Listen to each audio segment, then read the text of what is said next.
Mabuhay, this is Bob from Love Beyond the Sea. Do you know your personality type?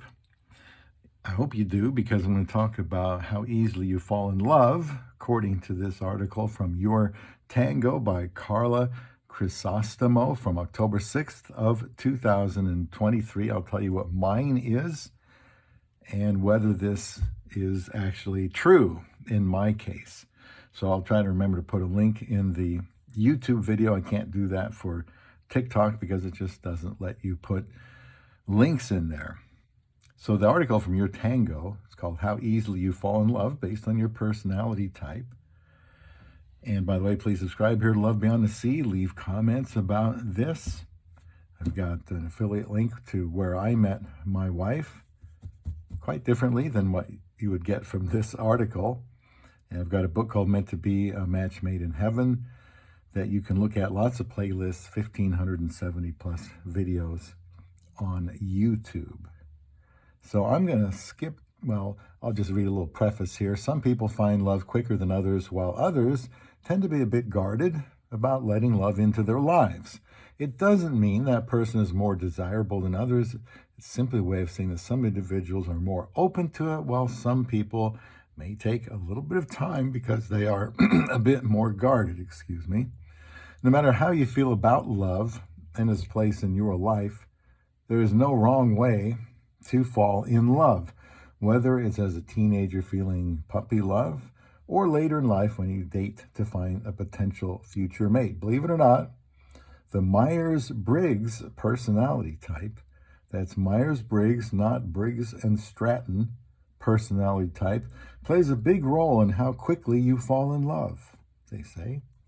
Well, there's no magic formula. Your core traits are a good indicator of how easy it is for you to fall in love with someone. So these are, I don't know what kind of order they go in, but you can see that if you get the link on YouTube. There's it starts ESFP. I don't even remember what these are, but I think I remember what I would tested at years ago. ENFP, INFP, and ESTP. I have to go down here to number 10 to find ISFJ. From what I remember, I definitely was an ISFJ. So it says here briefly, you're a selfless person, which is why it takes you so long to fall in love. That doesn't seem like it makes sense to me. To me, if you're a selfless person, you would be a giver and want or be able to fall in love very quickly because you want to help someone. And so therefore you start thinking about them, helping them, and you fall in love quickly. But not according to this. Before you finally fall for a person, you make sure that you're already knowledgeable about their needs and desires on how they want to be loved. Well, this may very well be true for some ISFJs. In my case, it certainly wasn't.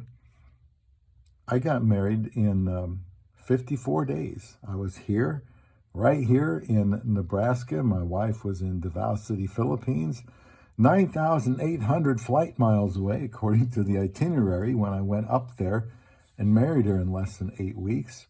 I proposed online on day 18, but I started thinking about it seriously after only 12 days. So day 18, I asked her if she would marry me. She said, yes, if you come and see me, so she wants to know if I'm serious. And I was. In fact, after we got done with that video chat, I ran out and bought her a ring. And I wear it here on this hand, and I get it cleaned at the same place I bought it every 6 months. And we can get both of our rings looking brand new, which is nice. So it happened very fast for me. Did I fall in love? I don't know. In my videos, I talk a lot about, there is no such thing as the one and what do they call it? Soulmate. I don't believe in that concept either.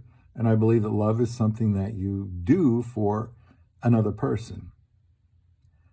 So I didn't know as much about love then as I do now. All I knew was I wanted to get married.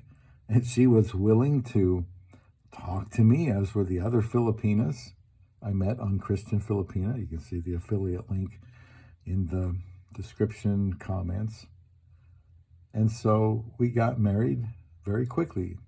8 months after that, she was here in Nebraska around January 11th of 2016, and we've been here ever since. That's about 8 years and 4 or 5 months, and we're still doing very well. I never doubted that, because whatever you can call it that made me want to marry her so quickly, I knew that the hard work would be after we were married. That's when you really prove whether you love that person or not, by how you do. It has nothing to do with how they treat you. It's about your desire to treat them the right way. I did marry her very quickly because I wanted to love her. You can only do so much from thousands of miles apart, across from a screen or texting before and after work. We did a lot of communicating for sure. But I remember one day she said something like, "I don't have much money, but I do have my integrity." And that was before I proposed to her in those 18 days. And I went to bed thinking about that, couldn't forget it. And I thought, wow, I started developing feelings for her for some reason after she said that. And then I proposed to her. So yeah, I feel like I'm a selfless person. I feel like I'm going to love my wife. But we got married very quickly, and I don't recall any great lengthy conversations about, like it says here, their needs and desires on how they want to be loved. I guess I had the sense to realize you can do that later, like after you're together and married, because whatever their needs and desires are, you have to try to fulfill them. So we got married fast. Apparently that's not what we're supposed to do according to this. They say here in the article, you think so much about it that you're afraid to commit to them immediately or in 54 days because you don't want to hurt them. Stop. I never had that thought. My thought was, I'm going to help her. I'm going to do all I can to make her life better, and I need her. And if we're on the same page, I'm going to propose to her, and if she says yes, then I'll run right down there and get married like we did.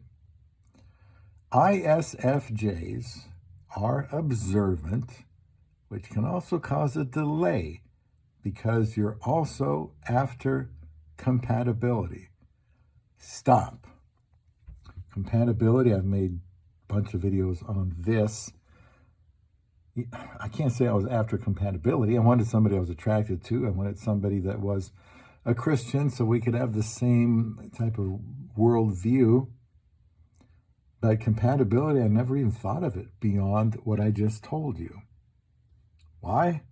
Because, as I've said in many videos, you can try and learn how to be compatible when you are together full time. Learn to do things together. Learn to try to enjoy the things that they enjoy and vice versa, and become compatible. I mean, I assume we're compatible because we try to be, we just try to get along. So I wasn't worried about this compatibility thing. I mean, just why is that such a big deal to people? Just become compatible. Surely you're flexible enough to do that, right? And then the last thing they said here was, you want to make sure both of you share life goals. Well, I guess we never talked about that, never got that far, and we got married quickly, been married over 8 years, intend to be married until one of us dies. So just to show you that in my case, my personality trait here did not fall in love the way they would have thought it would. Let me know as you go through the list about your thoughts on that here on Love Beyond the Sea.